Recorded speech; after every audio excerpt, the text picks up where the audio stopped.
নরসিংদীর শাপলা চত্বরে আল ইখলাস ইসলামী পরিষদের উদ্যোগে কোমলমতি শিশুদের অংশগ্রহণে দিনব্যাপী হিফজুল কোরআন প্রতিযোগিতা 2025 অনুষ্ঠিত হয়েছে।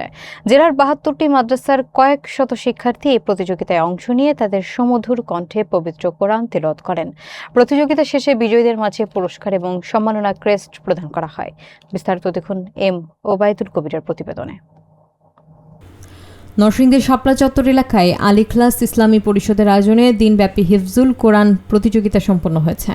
শনিবার সকাল থেকে শুরু হওয়া এই প্রতিযোগিতায় জেলার 72টি মাদ্রাসার মোট 392 জন শিক্ষার্থী অংশগ্রহণ করেন। শিক্ষার্থীদের প্রতিভা মূল্যায়নের লক্ষ্যে পুরো প্রতিযোগিতাকে 4টি গ্রুপে বিভক্ত করা হয়েছিল। শাপলা চত্বর বাজার জামে মসজিদের সহসভাপতি আলহাজ মোহাম্মদ জাহাঙ্গীর খন্দকারের সভাপতিত্বে অনুষ্ঠানে প্রধান অতিথি ছিলেন হাজি মোহাম্মদ দাউদ মিয়া। অনুষ্ঠানের উদ্বোধন করেন আলহাজ মোহাম্মদ নাসির উদ্দিন মোল্লা।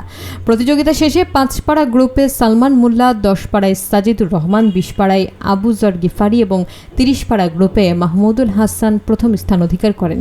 4টি গ্রুপে মোট 40 জন বিজয়ীর হাতে ক্রেস্ট ও সম্মাননা তুলে দেন আমন্ত্রিত অতিথিবৃন্দ।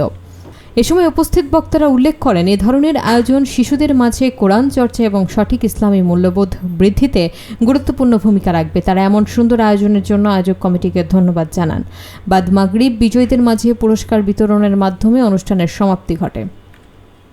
আপনারা দিনের কাজ করতেছেন, আপনারা কোরআনের পাখি, সুন্দরভাবে জীবনযাপন করবেন, কোরআনের আলোকে আলোকিত করবেন আপনাদের জীবন। আপনারা যারা আছেন, যে ছাত্ররা আছেন, হাফেজরা আছেন, আপনারা হলো এই দেশের ভবিষ্যৎ, দেশের কর্ণধার।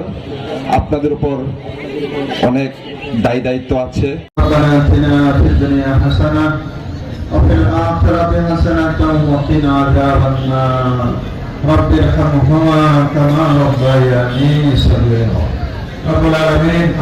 ইসলামী পরিষদ কর্তৃক আয়োজিত আজকের এই হিফজুল কোরআন আগামীকাল ইসলামী মহাসম্মেলন আপনি কবুল করে নেন।